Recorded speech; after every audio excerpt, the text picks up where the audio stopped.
जय हिंद। आज हम भारतीय संविधान के बारे में पढ़ेंगे। तो सबसे पहले भारतीय संविधान को लिखा किसने था? डॉक्टर भीमराव अम्बेडकर जी ने। दूसरी बात राजेंद्र प्रसाद जी ने। सबसे पहले मैं इन दोनों व्यक्तियों को हाथ जोड़ के नमन करता हूँ जिन्होंने भारतीय संविधान लिखा, जिसके बलबूते पे आज हमारा देश चल रहा है। ठीक है। डॉक्टर भीमराव अम्बेडकर जी को क्लास में घुस के पढ़ने नहीं दिया जाता था और फिर भी वो भारत का संविधान लिख के चले गए और आज भारत के हर स्कूल में उनका संविधान पढ़ाया जाता है। और आज उनके संविधान को पढ़ के लोग यूपीएससी की परीक्षा निकालते हैं, एलएलबी बड़े बड़े वकील बनते हैं, जज बनते हैं। तो एक बार ताली डॉक्टर भीमराव अम्बेडकर जी के लिए। डॉक्टर भीमराव अम्बेडकर जी ने कहा था कि शिक्षा वो शेरनी का दूध है जो जितना पीता है वो इतना दहाड़ता है, और ये बात सही है। शिक्षा एक ऐसा हथियार है जो मेटल डिटेक्टर में भी नहीं पकड़ाता है, इसलिए सबको पढ़ने का अधिकार है।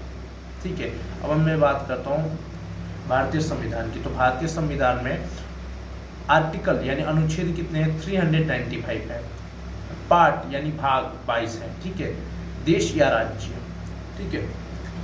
ऊपर आप लिख लीजिएगा देश या राज्य, नीचे हेडिंग डाल के लिखिएगा भाग 22 और अनुच्छेद लिखिएगा 395। ठीक है।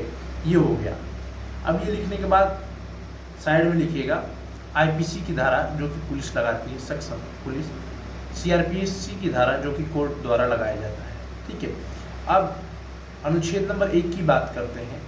भारतीय संविधान का अनुच्छेद नंबर 1 यानी आर्टिकल 1 क्या है? तो भारतीय संविधान का आर्टिकल नंबर 1 ये कहता है कि भारत क्या है? राज्यों का संघ है। भारत क्या है?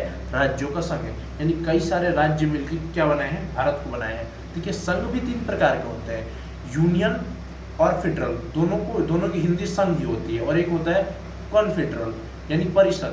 परिसंघ क्या होता है? जैसे ईंट साजी गई है, उस पर एक मुक्का मारेंगे ईंट टूट जाएगी, तो ये क्या हुआ? परिसंघ, वह जो सबसे कमजोर होता है।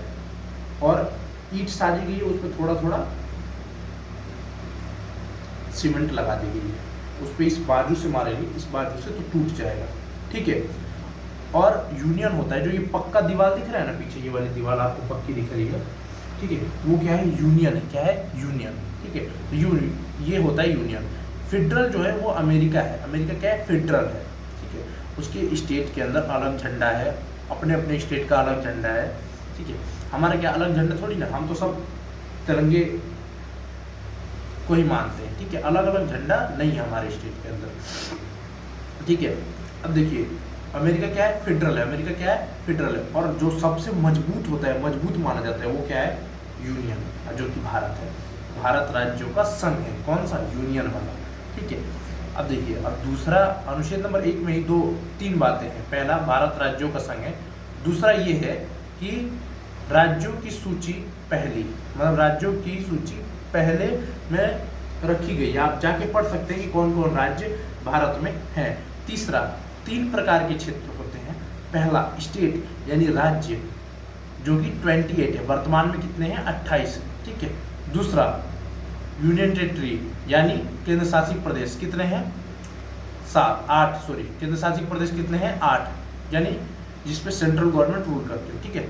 अब देखिए स्टेट कितने हैं? 28। यूनियन टेरिटरी कितनी है? आपकी 8। ठीक है। और अर्जित क्षेत्र कितना है? 0। तो 3 प्रकार के क्षेत्र होंगे, स्टेट 28, यूनियन टेरिटरी 8 और अर्जित क्षेत्र 0। ठीक है।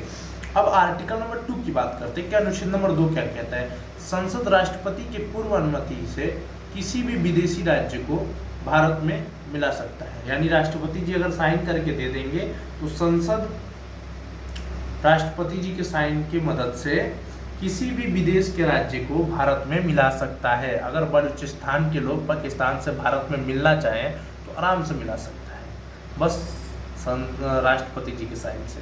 ठीक है। साइन करके दे दिए राष्ट्रपति जी, मिला देंगे मोदी जी। ठीक है। तो ये है आर्टिकल नंबर 2। ठीक है। जैसे आर्टिकल नंबर 2 में मिलाया भी है सिक्किम को भारत में मिला दिया गया है। ठीक है। 19 मई को 1975 में 19 मई को क्या किया गया कि सिक्किम एक विदेशी राज्य था, उसको भारत में मिला लिया गया। ठीक है। पहले तो 35वां संशोधन किया गया भारत के संविधान में कि सिक्किम को सहराज्य घोषित किया जाए, मतलब कुछ दिन रह के देखिएगा कि भारत कैसा है। उसके बाद 36वां संशोधन में सिक्किम को भारत में मिला लिया गया, ठीक है। अब अनुच्छेद नंबर 3 की बात करते हैं। अनुच्छेद नंबर 3 कहता है कि जब भारत में कोई भी विदेशी राज्य मिल गया ना, या भारत का कोई भी राज्य, उसके देखिए अनुच्छेद नंबर 3 को मैं बताता हूँ कि संसद राष्ट्रपति के पूर्व अनुमति के राज्यों के नाम, सीमा, क्षेत्र में परिवर्तन कर सकता है। अब मिल गया, अब उसके सीमा क्षेत्र में आप क्या कर सकते हैं, परिवर्तन कर सकते हैं। देखिए कैसे, जैसे कि एमपी यानी मध्य प्रदेश को तोड़ दिया गया छत्तीसगढ़ में। मध्य प्रदेश को किसमें तोड़ा गया, छत्तीसगढ़ में। जैसे कि बिहार को किसमें तोड़ा गया, झारखंड में। जैसे कि उत्तर प्रदेश को किसमें तोड़ा गया, उत्तराखंड में। ये सभी 2000 में तोड़े गए, ठीक है। 2000 सन में तोड़ दिए गए, ठीक है, और नवंबर के महीने में, ठीक है, याद रखिएगा। अब मैं आर्टिकल 4 नेक्स्ट वीडियो में बताऊंगा। तब तक के लिए जय हिंद, और पढ़ते रहिए मन लगा के। और डॉक्टर भीमराव अम्बेडकर से सीखिए कि शिक्षा ही है, ये पेन, मैं क्या कह रहा हूँ आपको, आज सबसे ताकतवर क्या है, कलम है। क्या है, कलम। कलम के बलबूते पे डॉक्टर भीमराव अम्बेडकर जी ने उतनी बड़ी पहचान बना दी। तो आप पढ़िए और गर्व कीजिए भारतीय होने पर कि भीमराव अम्बेडकर, कलाम जी और महाराणा प्रताप, स्वामी विवेकानंद जैसे लोग भारत की धरती पर जन्म लिए, जो भारत को गौरवान्वित महसूस कराते हैं, ठीक है। और भी लोग जन्म लिए जो भारत को गौरवान्वित महसूस कराते हैं। नाम लूँगा तो रात हो जाएगी, ठीक है। जय हिंद। और आप इतना प्रयास कीजिए कि अपने देश और समाज के काम आ सके। जय हिंद, जय भारत माता।